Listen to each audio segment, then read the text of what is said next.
نہایت روا دوا اور فکر انگیز ہے۔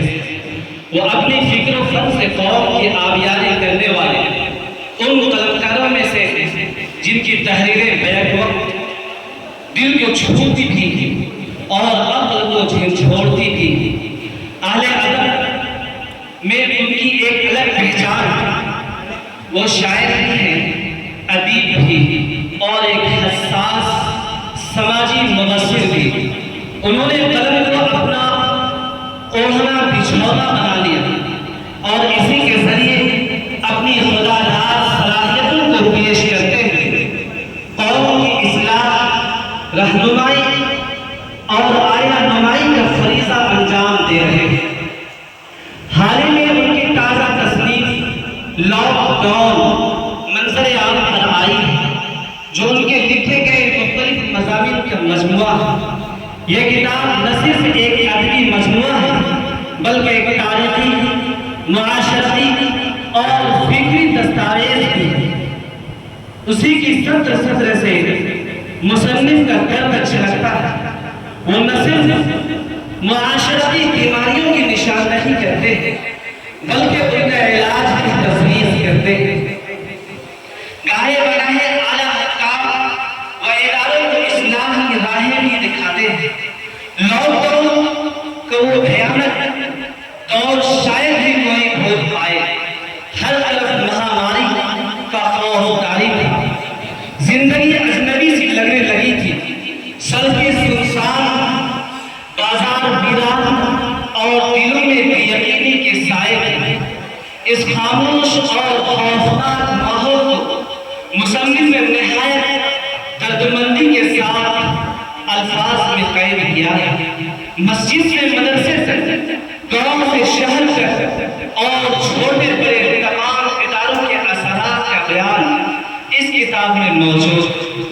کتاب کی سب سے خاص بات یہ ہے کہ صرف لاک ڈاؤن تک محدود نہیں بلکہ اس میں وہ تمام موضوعات شامل ہیں جو ایک حساس دل کو جھنجھوڑتے ہیں، خصوصاً معاشرتی خرابیوں کی نشان نہیں، اور ان کے استحباب کی کوششیں نہایت قابل تعریف ہیں۔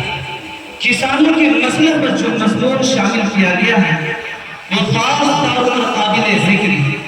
مصنف نے کسان پیکیج کی اہمیت اور دیہی معیشت کی بنیاد پر مدلل گفتگو کی ہے۔ وہ یہ واضح کرتے ہیں کہ کسی بھی ملک کی ترقی صرف افراد سے نہیں بلکہ اس کی معاشی جڑوں سے وابستہ ہوتی ہے، اور کسان ان بنیادوں کا سب سے اہم ستون ہے۔ اسی طرح کووڈ-19 کے گاؤں پر اثرات کا تجزیہ نہایت عمیق انداز میں کیا ہے۔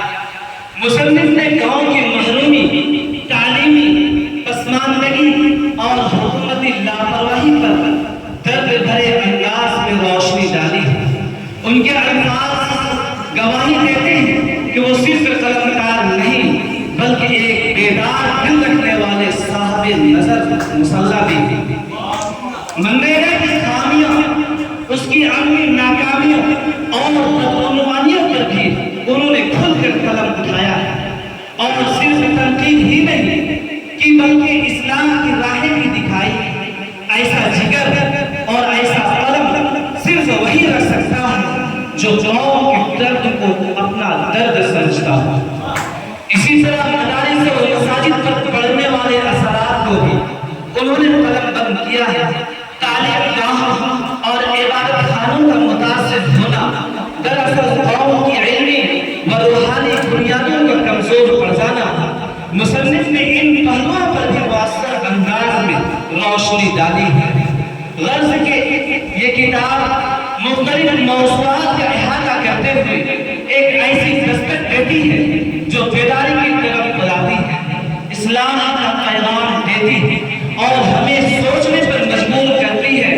لاک ڈاؤن کے مضامین صرف حالات کی عکاسی نہیں بلکہ دل کی صدا، فکر کی لو اور قلم کی ذمہ داری کا مظہر ہے۔ ہمیں امید ہے کہ شہاب رضا صاحب کی یہ کاوش اہل علم و ادب کے درمیان ہاتھوں ہاتھ لی جائے گی اور اللہ بھی مقبول ہو کر ان کے لیے ذریعہ نجات ثابت ہوگی۔ وقت کم ہے، گفتگو پھیلاؤ کیا، وقت کم ہے، گفتگو پھیلاؤ کیا، چیز یہ رجوع چیز سمجھائے۔ بہت شکریہ۔